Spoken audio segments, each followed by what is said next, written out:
د دو جهانو سردار آقای نامدار محمد مصطفیٰ صلی اللہ علیہ وسلم فرمائی کہ من احیا لیالی الحمس وجبت له الجنہ کم سړی دا چې پینځه شپې عبادت وکړو او پینځه شپې په عبادت ژوندی کړي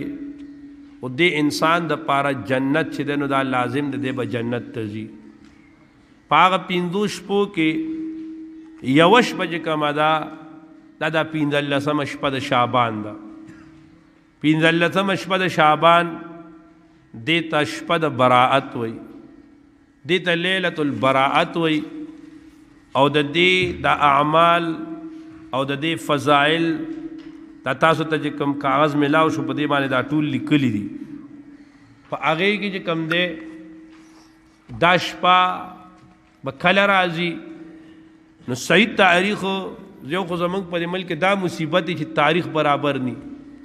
خو صحیح تاریخ چې کوم دی د دې د جمعې شپه راځي یعنی د زیارت ماښام راځي نو کوشش دا وکړئ رسول الله صلی الله علیه وسلم مبارک عمل دا دی چې نبی علیہ السلام به په هره میاشت کې 13 14 15 روزه نیسله چاته الله تو بل نبی علیہ السلام به په ټول کال کې نفلی روزې نیسلې خو د ټول نه سیوا نفلی روزې دا به نبی علیہ السلام په شعبان کې نیسلې نو کوشش دا وکړئ چې د شورو پر د زیارت پر او د جمعې پر دا 3 ورځې روزه ونیسئ د ایام بید روزه دا به هم راشي او 15مه د شعبان دا روزه به پکې هم راشي او که چا 3 واړه ورځې نشوي نیسلی انو بیا صرف او صرف د جمعې پر ورځ ونیسئ د زیارت په ماښام باندې به یو عمل دا وکئ چې ماښام مونځ وکئ نو کې به نه نو قرآن مجید به سوره یاسین به دا دعا چې دله درکړې ده نو دا اول به تاسو سوره یاسین ووایئ په دې نیت باندې چې خدای آینده کال کې زما عمر کې برکت واچي او بیا به تاسو دا دعا لیکلې دا دعا به ووایئ سوره یاسین بیا دا دعا په دویم ځل به په دې نیت وکئ چې الله تعالی آینده کال کې ما چاته محتاجه کېما بیا به سوره یاسین ووایئ بیا به دا دعا ووایئ او دریم په دې نیت خدای آینده کال کې څومره آفتونه بلاګان راځي الله ماته محفوظ وساتي بیا به دا دعا ووایئ او سوره یاسین اول بیا دا دعا روایتونو دا معلومیږي چې په دغه شپه باندې د انسان د رزق د مرګ او د ژوند د باندې په کال کې کم احوال راځي دا فیصلې په دغه شپه باندې کېږي د وجه په دې شپه باندې خاص عبادات پکار دي د مور د مؤمنانو حضرت عائشہ رضی الله تعالی عنها فرمایي چې ما نبی علیہ السلام په 15 شعبان ولید چې په سجده کې ودا دعا کوله چې اللهم انی اعوذ بعفوک من عقابک واعوذ برضاک من سخطک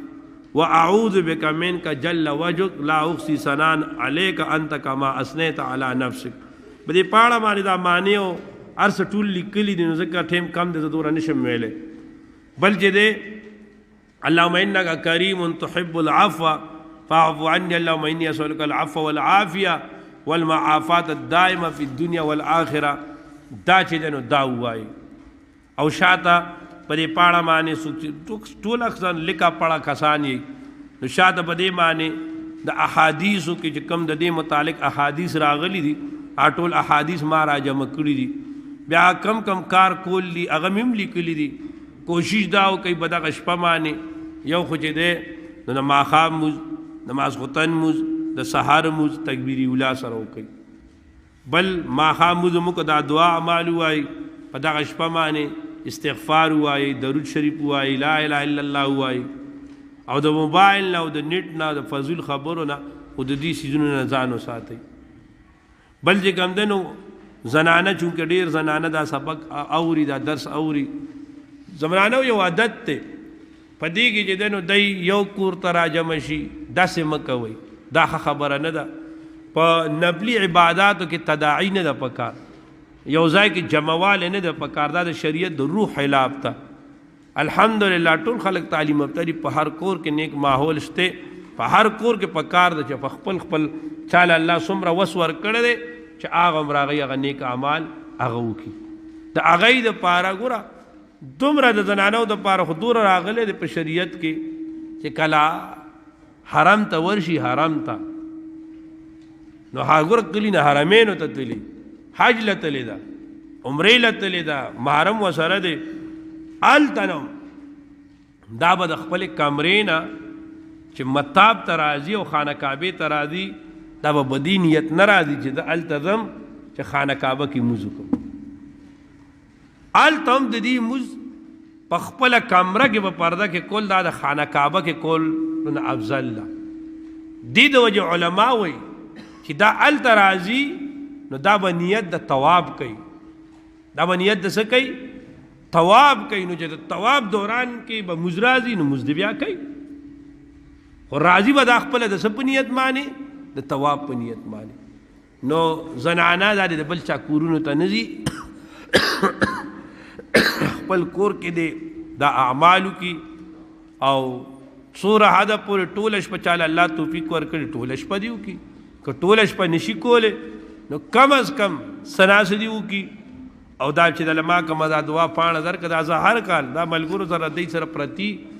په هر کال دا ما کوشش 500-600 د چاپ کوم او بلا خلک نو ما دله نن درکو د دې ورځ سبا شروع ده د دې ورځ څوک حضرات وایي چې د زیارت پر 15مه ده که نه خو د دې د دې ګاړای کې چې دی نو دې کې خو نن یو نظم لیکلی دی خو موږ چونکې مستقل د دې کار دپاره ذمه دار چې کوم دی نو دا حضرت مولانا مفتی شهاب الدین پوپلزی صاحب دامت برکاتهم دی نو هغې چې کوم د هغې هغه پیج دی ما په هغې باندې کتلی دی نو هغې باندې چې کوم دی نو تاریخ صحیح چې کوم دی 15 دا د جمعې ورځ راځي لہذا